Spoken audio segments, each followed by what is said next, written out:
can't believe I am in this same place. But it isn't my fault.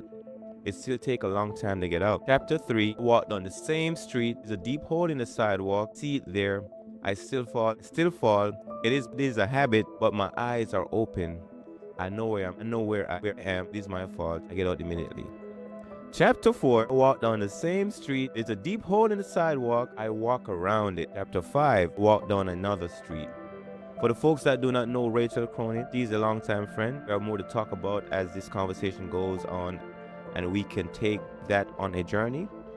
Now imagine you are sitting with a friend on a beautiful day. Maybe you are walking together. You have something warm or cold to sip on. You have time. You are just thinking out loud. This is what this conversation is. You're going to hear a handful of maxims, short lines of wisdom from people who have thought deeply about life. When you hear one, sit with it. Think about the first time experiences, failure, fear, a dream, or a victory. Whatever comes to mind for you is what we talk about.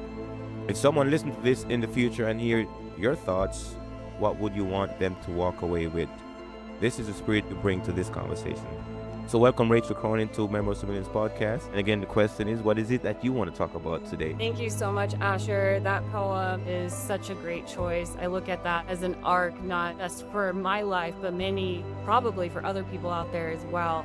A real metaphor for becoming, for wisdom, for growth. To notice your patterns and transcend them to make new choices. And I feel like that is one thing that I've learned to be pretty good at as a coach, helping people see their patterns, reflect them back as wisdom so they can start moving forward and becoming a new version of themselves, that version that they aspire to be, and more. So I feel like that was a great way to open up our time together. Yes, and we spend a lot of time, so for the folks that don't know us, we both are in the downtown Toastmasters Club in Colorado Springs, and currently you are the president of the club, and you've been doing an awesome job leading the club, just getting the club growing, and just want to say publicly congratulations for taking us on that nice journey. You're an awesome leader, by the way. Awesome leader.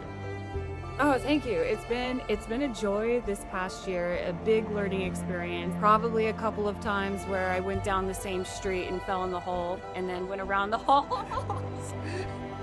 That's leadership in and of itself, and it's been fun leading the club to new awards and to more memberships, and really helping people find their voice and start using it in intentional ways. That's what I feel like Toastmasters is really about, is if you have a story within yourself and you have something, maybe this relates, but anyone's ever had that burning desire of wanting to share their voice, or there's a story within them that can't stay within them, I feel like Toastmasters is a great place to start practicing how to tell that story, practice your nerves in front of a group of people, and also see who you can become on the other side of those nerves, on the other side of that fear, which is different for everybody, which is why I like that platform. You can cater it to what you need most in public speaking, business, leadership, and whatever. Even the family reunion, if you want to not be nervous in front of your relatives, it's a good place to practice. Well, let me ask you this, Barry. Since we're on Toastmasters, let's talk a little bit. And I'm curious to know, this conversation the theme is around pattern recognition, and it's always good to see your own patterns in your life. But if you gotta think about Toastmasters, you've been in there for over 4 years, something like that now. But what is the biggest pattern that you've noticed about yourself that is going through the process of being part of that club? What would that be?